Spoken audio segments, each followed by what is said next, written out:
A morte de João Batista. Marcos, capítulo 6, versículo 14 ao 24. Oi, tudo bom? Mais uma vez nós damos continuidade a mais um vídeo no livro de Marcos, capítulo 6, agora no verso 14. A morte de João Batista. Isso também está registrado no livro de Mateus e no livro de Lucas, né?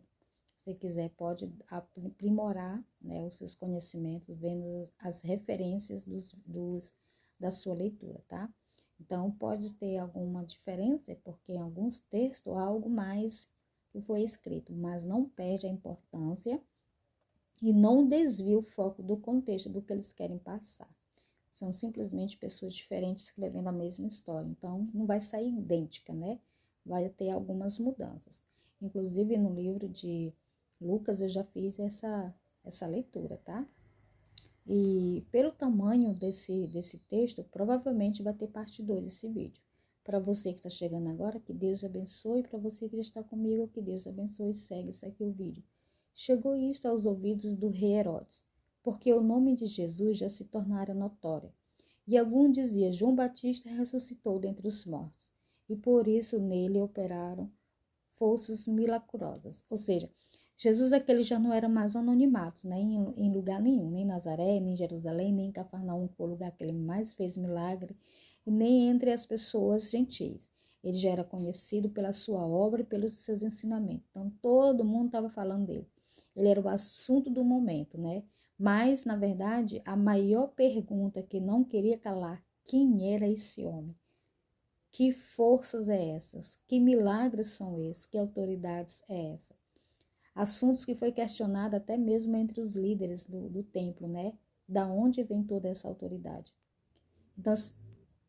Então se percebe que não era só entre os líderes que tinha essa pergunta, entre no meio do povão também tinha essa pergunta, né?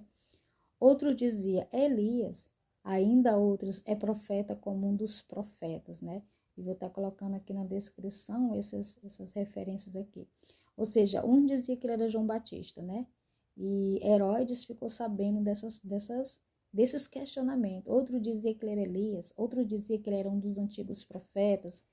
Lembre-se que Israel ficou muitos anos no silêncio de Deus até João Batista. Foi mais do que 400 anos no silêncio total, desde o último profeta do Antigo Testamento.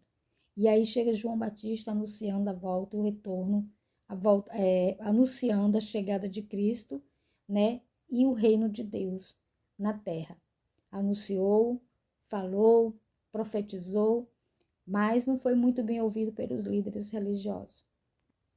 Mas o povo creram nas suas profecias, nas suas palavras, e tinham o João Batista como realmente um grande profeta.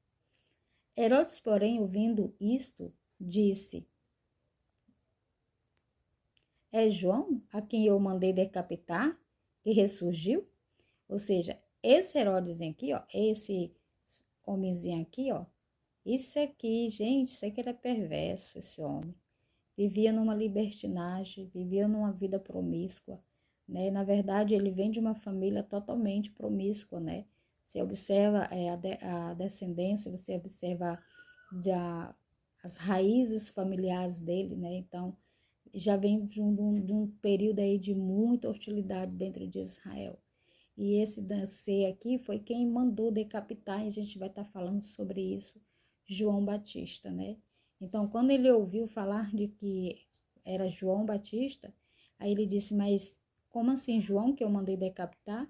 Porque o mesmo Herodes, por causa de Herodias, mulher do seu irmão, Filipe, né? Então, observa que essa mulher aqui, ó, ela não era esposa dele, porém, eles tinham um relacionamento amoroso que era público a todos sabiam que essa mulher aqui, ela estava em adultério juntamente com esse camaradinho aqui. Na verdade, ela é esposa desse camarada que é irmão do Herodes, né? Porquanto Herodes se casara com ela, né? Então, e mandaram prender a João até o cárcere. Então, o que acontece? Esse camarada também era casado, divorciou-se da sua esposa, né? Para ficar com ela. e ela também era casada. Mas aí por uma maldade, uma malicência deles, né, prenderam esse aqui e os dois ficaram juntos.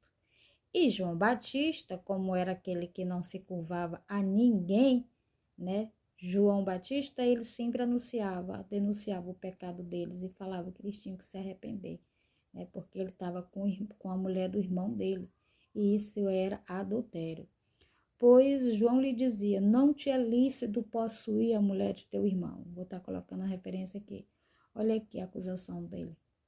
A mulher do teu irmão. E Herodias o odiava, querendo matá-lo, e não podia. Então ela sempre odiou ele. Sempre odiou. Ela tinha um ódio por esse homem por causa das denúncias que ele fazia. E era denúncia que todos conheciam esse pecado, todos conheciam. E sabia que esse pecado era pecado de apedrejamento. Porém, Israel vivia numa decadência tão grande moralmente que isso mas nem tinha valor para eles, né? Viviam como queria, faziam o que queria, né? Tanto os reis como os líderes religiosos, como o povo, né? Se a cabeça está doente, todo o corpo padece. Estava todo mundo mesmo farinha do mesmo saco. Porque Herodes temia João, sabendo que era um homem justo e santo, e o tinha segurança, e quando o ouvia ficava perplexo, escutando de boa mente.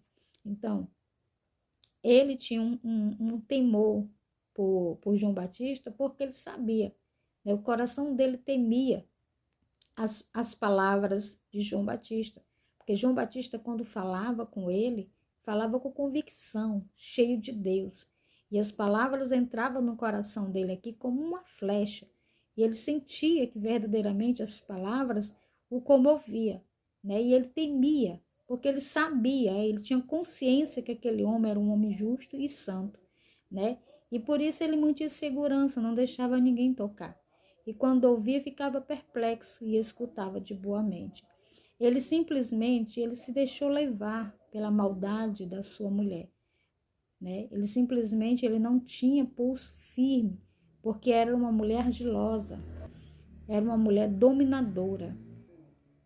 E chegando um dia favorável em que Herodes, no seu aniversário natalino, deram um banquete aos seus dignitários, aos oficiais militares e aos principais da Galileia, entrou a filha de Herodias e dançando agradou a Herodes e aos seus convivas. Então disse o rei ao jovem, pede-me o que quiseres e eu te darei. Então, olha, esse versículo 21 e 22 é importante. Ele estava em um banquete com muitas pessoas, muitos oficiais, muitas pessoas importantes, né? Só da elite. E aí entra a filha dessa mulher, né? Sobrinha dele, né? Começou a dançar. Uma dança sensual, com certeza, uma dança ali para envolver, para seduzir. E ele já um pouco, né? Já chegado ao vinho, claro, era o seu aniversário, agradou-se da jovem, agradou-se. Olha o que ela diz. Então disse o rei à jovem, pede-me o que quiseres e eu te darei. Em outro texto, te darei até a metade do meu reino, né? E jurou-lhe, se pedires mesmo o que seja, aqui, ó, a metade do meu reino eu te darei. Olha só que absurdo, né?